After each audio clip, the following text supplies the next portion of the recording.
আসসালামু আলাইকুম ওয়া রাহমাতুল্লাহি ওয়া বারাকাতুহু।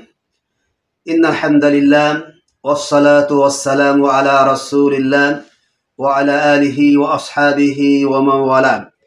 ফাআউযু বিল্লাহি মিনাশ শাইতানির রাজীম। ওয়া লাকাদ উহিয়া ইলাইকা ওয়া ইলাল লাযীনা মিন ক্বাবলিক লাইন আশরাকতা লায়াহবাতান্না আমালুক ওয়া লাতাকুনান্না মিনাল খাসিরিন। সম্মানিত দর্শক ও শ্রোতা মণ্ডলী, আজকের দার্সের পর্বে আপনাদেরকে মোবারকবাদ জানিয়ে আমরা আমাদের সাপ্তাহিক দার্স শুরু করছি। আজকের দার্সে আমরা আলোচনা করব ঈমান ভঙ্গের কারণ। সম্মানিত উপস্থিতি, প্রাণপ্রিয় শ্রোতামণ্ডলী, নিশ্চয়ই আপনারা অবগত আছেন যে আমরা ঈমানের পরিচয়, ঈমানের আরকান আহকাম আমরা আলোচনা করেছি ধারাবাহিকভাবে। আজকে আমরা সেই ঈমান ভঙ্গের 10টি কারণ আপনাদের সামনে আলোচনা করব।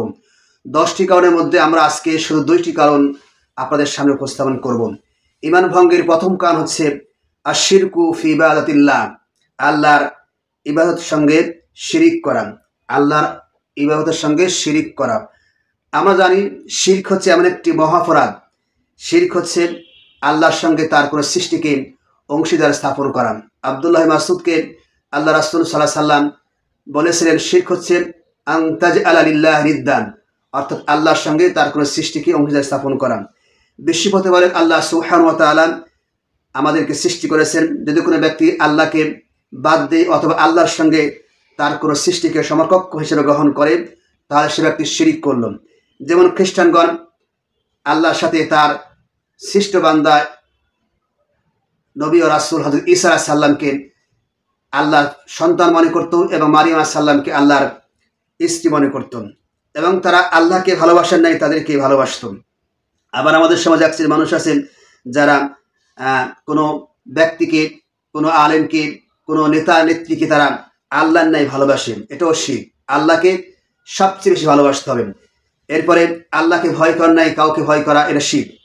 আল্লাহর এবং আল্লাহর নাই ওই ব্যক্তির কাছে শরণাপন্ন হওয়া, তাকে আহ্বান করা, তার কাছে আশা পোষণ করা। এরপরে আমাদের সমাজে মাজারগুলিতে মুরিদদের অবস্থা যেমন, তারা আল্লাহর কাছে গিয়ে তারা আল্লাহকে বাদ দিয়ে তাদের কাছে প্রার্থনা করে থাকে, তার প্রতি আগ্রহ দেখানো, তার উপরই ভরসা করা, আল্লাহর অবাধ্যতায় তার অনুসরণ করা, আল্লাহর অসন্তুষ্টিতে তার আনুগত্য করা, এই কাজগুলো শিরক। আরও শিরক আমাদের সমাজে আছে, যেমন জনগণকে সকল ক্ষমতার মালিক মনে করা, অধিকাংশের রায় চূড়ান্ত স্লোগানে বিশ্বাস করা, আল্লাহ ছাড়া অন্য কেউ গায়েব জানেন বলে বিশ্বাস করা, ভাগ্য গণনার জন্য গণকের কাছে গমন করা, মারুফ রশিদ আইন দ্বারা শাসন বিচার কার্য পরিচালনা করা, রাষ্ট্রীয়ভাবে প্রতিষ্ঠিত বিজাতীয় মতবাদ, জাতীয়তাবাদ, গণতন্ত্র, ধর্মনিরপেক্ষতাবাদ, পুঁজিবাদ, সমাজতন্ত্রবাদ, এগুলির প্রতি বিশ্বাস স্থাপন করা, লোক দেখানোর জন্য কোনো কিছু করা, এরপর মাজারে গিয়ে ওলিদের কাছে কিছু চাওয়া, প্রার্থনা করা, রুকু সিজদা করা, মান্যত করা, এই সবগুলো হচ্ছে শিরকে আকবার। যদি কোনো ব্যক্তি শিরকগুলি করেন তাহলে সে ব্যক্তির ঈমান ভেঙে যাবেন। আল্লাহ সুবহানাহু ওয়া তাআলা পবিত্র কোরআনের সূরা জুমারের 65 নম্বর আয়াতে আল্লাহ বলেছেন, লাইন আশরাকতা লা ইয়াহবাতান্না আমালুক, যদি তুমি শিরিক করো অবশ্যই তোমার জীবনের সমস্ত আমলগুলো বাতিল হয়ে যাবে। ওয়া তাকুনান্না মিনাল খাসিরিন, অবশ্যই তুমি ক্ষতিগ্রস্তদের মধ্যে অন্তর্ভুক্ত হয়ে যাবেন। আল্লাহ পবিত্র কোরআন সূরা মায়েদার 72 নম্বর আয়াতে আল্লাহ বলেছেন, ইন্নাহু মা ইউশরিক বিল্লাহ ফাকাদ হারামাল্লাহু আলাইহিল জান্নাহ, যে ব্যক্তি আল্লাহর সঙ্গে শিরিক করবে সেই ব্যক্তির জন্য জান্নাত হারাম হয়ে যাবে এবং সেই ব্যক্তির ঠিকানা হবে জাহান্নাম। আল্লাহ পবিত্র আরো বলেছেন, লোকমান আলাইহিস সালাম তার সন্তানকে বলেছিলেন, ইয়া বুনাইয়া লা তুশরিক বিল্লাহ, হে আমার প্রিয় বৎস তুমি আল্লাহর সঙ্গে শিরিক করো না, কারণ ইন্নাশ শিরকা লা যুলমুন আযীম, অবশ্যই শিরক হচ্ছে সবচেয়ে বড় জুলুম।